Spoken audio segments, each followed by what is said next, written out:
Friends TDP senior నేత కన్నుమూత. ఈ విషయాలను తెలియాలంటే గనక వీడియో కంప్లీట్‌గా చూడండి. అప్పుడే మీకు కంప్లీట్ ఇన్ఫర్మేషన్ ఏంటో అర్థమవుతుంది. అదే విధంగా చాలా మంది వీడియో చూస్తున్నారు కానీ లైక్ అండ్ కామెంట్ చేయట్లేదు. దయచేసి లైక్ అండ్ కామెంట్ చేయండి. లైక్ అండ్ కామెంట్ చేయడం వల్ల ఈ ఇన్ఫర్మేషన్ మనం చాలా మందికి తెలియజేసే వాళ్ళం అవుతాం. అదే విధంగా సీనియర్ నేత ఎలా చనిపోయారనే విషయాలు మనం పూర్తిగా తెలుసుకుందాం. దీని గురించి ఎవరెవరు దిగ్భ్రాంతి తెలియజేశారనే విషయాలు మనం కూడా పూర్తిగా తెలుసుకుందాం. లేట్ చేయకుండా వీడియోకి వెళ్ళిపోదాం. ఫ్రెండ్స్ తెలుగుదేశం పార్టీ ఆవిర్భావ దినోత్సవం రోజునే ఆ పార్టీ సీనియర్ నేత మృతి చెందడంతో శాసనసభ స్పీకర్ అయ్యన్న పాత్రుడు దిగ్భ్రాంతి వ్యక్తం చేశారు. శుక్రవారం నర్సీపట్నం వ్యవసాయ మార్కెట్ కమిటీ చైర్మన్‌గా వృత్తల శేషకుమార్ నియమితులయ్యారు. అయితే శేషకుమార్ మాకరవారిపాలెంలో బలమైన టీడీపీ నేతగా ఎదిగారు. ఆయనకు భార్య కృష్ణవేణి, ఇద్దరు పిల్లలు ఉన్నారు.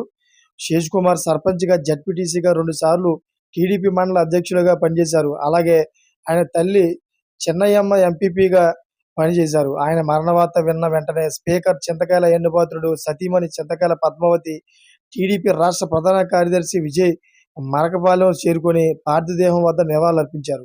అయితే శేషకుమార్‌కు నివాళులర్పించిన వారిలో టీడీపీ మండల అధ్యక్షుడు ఆర్‌వై పాత్రుడు, అదేవిధంగా టీడీపీ సీనియర్ నాయకులు అల్లు రామనాయుడు, నందకిషోర్, వృత్తల జోగుపాత్రుడు తదితరులు ఉన్నారు. అలాగే మాజీ ఎమ్మెల్యే పెట్ల ఉమాశంకర్ గణేష్, ఎంపీపీ వృత్తల సర్వేశ్వరరావు నివాళులర్పించారు. ఈ విషయం తెలుసుకున్న చంద్రబాబు నాయుడు కూడా ట్వీట్ చేస్తూ ఆయన ఆత్మకు శాంతి చేకూరాలని దిగ్బంధం అయితే వ్యక్తం చేయడం జరిగింది. చూసారా ఫ్రెండ్స్, లేటెస్ట్ అప్డేట్స్ కోసం ఛానల్ సబ్స్క్రైబ్ చేసుకోండి.